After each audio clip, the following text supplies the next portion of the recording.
जीवन में बस एक बात याद रखनी, जिन्होंने तंत्र दीक्षा में आज पहली बार प्रवेश लिया है, पहले चरण में, खास तौर से उनसे मेरा कहना है, बाकी तो सबसे बात हो चुकी पहले चरण में, फिर भी बात तो सभी के लिए है। हमेशा एक बात का ध्यान रखना है कि प्रकृति में जितनी व्यवस्था है वो सब एक दूसरे के सह अस्तित्व के रूप में है, अर्थात एक दूसरे के सहयोग में है, एक दूसरे के कोऑपरेट, आपस में कोऑपरेशन है, एक दूसरे के सहयोग में हर चीज़ है। जैसे धरती पर आप पौधा लगाते हैं, धरती क्या करती है? पौधे को सहयोग करती है। हवा क्या करती है? पौधे को सहयोग करती, वायु। अग्नि क्या करती है? सूर्य की गर्मी पौधे को सहयोग करती है। यही काम जल का है, जो धरती में जल है, वायुमंडल में जल है, इस हवा में भी जल है, नमी है, वो भी हवा भी सहयोग करती है, आकाश तत्व भी सहयोग करता है। पांचों तत्व मिलकर के एक पौधे का निर्माण करते हैं। और ये जो पौधा है जब बड़ा होता है थोड़ा, इससे पत्ते झड़ते हैं, कभी डाल टूटती है, कभी फल गिरते हैं नीचे, फूल गिरते हैं नीचे। तो वहाँ जो धरती है आसपास की, उसको और वो उर्वरक बना देता है, मजबूत बना देता है, ऊर्जावान बना देता है धरती को, वही पौधा वृक्ष बन के। और उसके नीचे तमाम जीव जंतु पलते हैं, छोटे छोटे, जिन्हें आप आँखों से देख भी नहीं पाते। पेड़ के आसपास, पेड़ के नीचे सब पलते हैं, पेड़ में पलते हैं। तमाम पशु पक्षियों के लिए भी साधन बनता है वृक्ष, फलदार।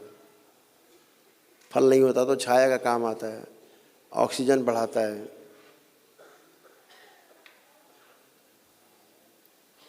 तो वृक्ष ने क्या किया? धरती को मजबूत बनाया, उर्वरक बनाया, उपजाऊ बनाया। और धरती क्या कर रही? जितनी उपजाऊ होती जा रही, फिर से पौधे को जड़ों में दे रही ताकत, पौधा और मजबूत होता जा रहा है। जितना पौधा मजबूत हो रहा है, धरती मजबूत कर रही है, उतना ही पौधा जो पेड़ है वृक्ष बन के धरती को जो है उर्वरक बना रहा है, उपजाऊ बना रहा है, मजबूत बना रहा है। यानी दोनों एक दूसरे को सहयोग कर रहे हैं। ऑक्सीजन, कार्बन डाइऑक्साइड उसके आसपास रहती है, कार्बन टूट जाता है उसके पत्ते के पास आकर के, और ऑक्सीजन बाहर ही गिर जाती है, कार्बन डाइऑक्साइड बाहर ही टूट जाता है, दो हिस्से हो जाते हैं, कार्बन अंदर, बाहर ही छूट जाता है, क्या? ऑक्सीजन। तो धीरे धीरे पेड़ के पास ऑक्सीजन की मात्रा, लेवल बहुत होता है।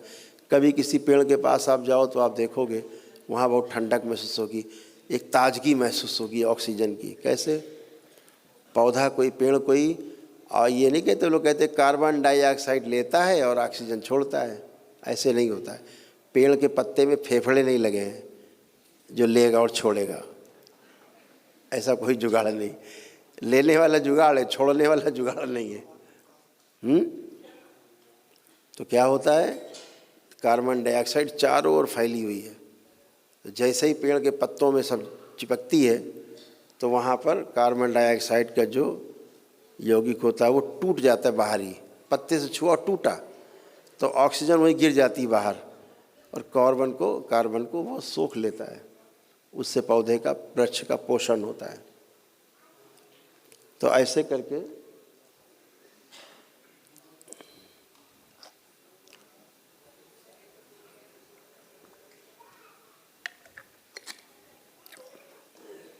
करके एक दूसरे का सहयोग कर रहे हैं। यानी ऑक्सीजन, वायुमंडल को भी ठीक कर रहा है पौधा। जो तापमान है, गर्मी है, ऑक्सीजन बढ़ती तो उसको मेंटेन कर रहा है वही पौधा। सूरज को लौटाया उसने, वही चीज़ वायु को लौटाई उसने, शुद्ध किया हवा को। जिसने पौधे को पाला, पौधे ने उसको और शुद्ध किया, पवित्र किया। ये है सह अस्तित्व। जो एक दूसरे को सहयोग करते हैं और एक दूसरे पर पलते हैं। प्रकृति को हम कैसे देखें? कोई पदार्थ है, धरती कह लो, जल कह लो, वायु कह लो, तमाम कीड़े मकोड़े हैं। ये संसार कई प्रकार से निर्मित है। स्वेदज भी है, अंडज भी है, पिंडज भी है।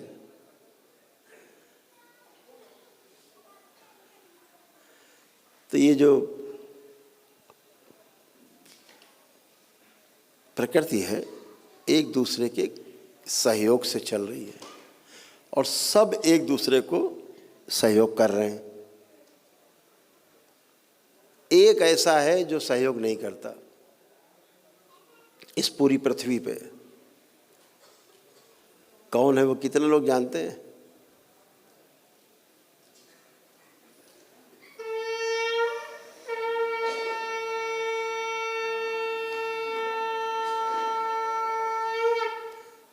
ये जो बजा रहे हैं ये सहयोग नहीं करते।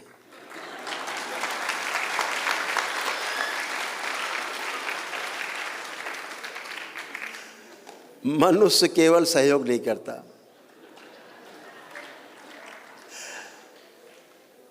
आदमी क्या कर रहा है? पहाड़ खोद रहा है, तोड़ रहा है। बताओ तुम्हें पहाड़ तोड़ने की क्या जरूरत है भाई? क्या बिगाड़ा उस पहाड़ ने? हैं? पहाड़ तोड़ रहे हैं, पेड़ काटे डाल रहे हैं, जंगल के जंगल काटे डाल रहे हैं, धरती खोद के कोयला निकाले डाल रहे हैं, छेद कर करके धरती से जगह जगह से पानी निकाले डाल रहे हैं। रेगिस्तान में और तमाम समुद्र में तमाम जगह जा जा के खोद खोद के छेद कर करके तेल निकाले डाल रहे हैं। भैया क्या बिगाड़ा इन लोगों ने आपका? तो ये नष्ट करने पे तुले हैं, ये नष्ट करने पे तुले। पता है आपको?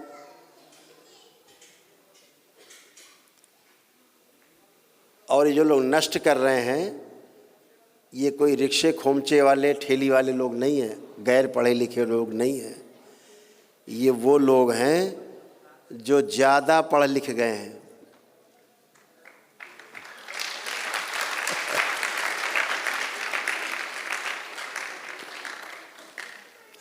गांव में एक कहावत कही जाती है, एक गांव में एक कहावत कहते हैं हम लोगों के यहाँ सब जगह कि थोड़ा पढ़े तो हर से जाए। मतलब हल चलाने, पिता हल चला रहा, लड़का चारपाई बैठा है, अपने थोड़ा बहुत पढ़ लिए हैं, अपना पढ़े, अपना मोबाइल चला रहे हैं। पिताजी चलाओ, खेत करो, हल चलाओ, कुछ भी करो, धूप में जाओ, फसल काटो चाहे बो, अपने तो थोड़ा पढ़ गए हैं। अभी हमारे लायक काम बचा नहीं, बहुत छोटा काम है खेती। तो थोड़ा पढ़े तो हल से जाए, थोड़ा माँ बाप ने पढ़ा दिया तो हल से चले गए, खेती भी छूट गई। और ज़्यादा पढ़े तो घर से जाए। अब ज़्यादा पढ़ गए तो गांव घर मोहल्ला छूट गया, दूसरे ज़िले में पहुंच गए, दूसरे प्रदेश में पहुंच गए, मौका लगा तो विदेश पहुंच गए। अब जाओ, घर वाले सब भाड़ में जाओ, अपने तो विदेश से पहुंच गए। तो थोड़ा पढ़े तो हर से जाए और ज़्यादा पढ़े तो घर से जाए, ऐसा हो गया।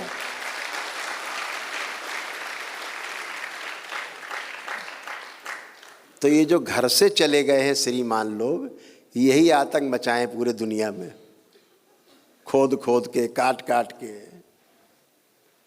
बाबा कहते थे कि इस धरती पे एक कौम है, एक कौम ऐसी है अगर उसको हटा दो तो धरती सुरक्षित हो जाए। तो हमने पूछा बाबा ऐसी कौन सी कौम है भाई? क्योंकि बाबा तो कभी जात पात की बात करते नहीं थे। तो हमने पूछा भी कौन सी कौम है? बोले इंजीनियर।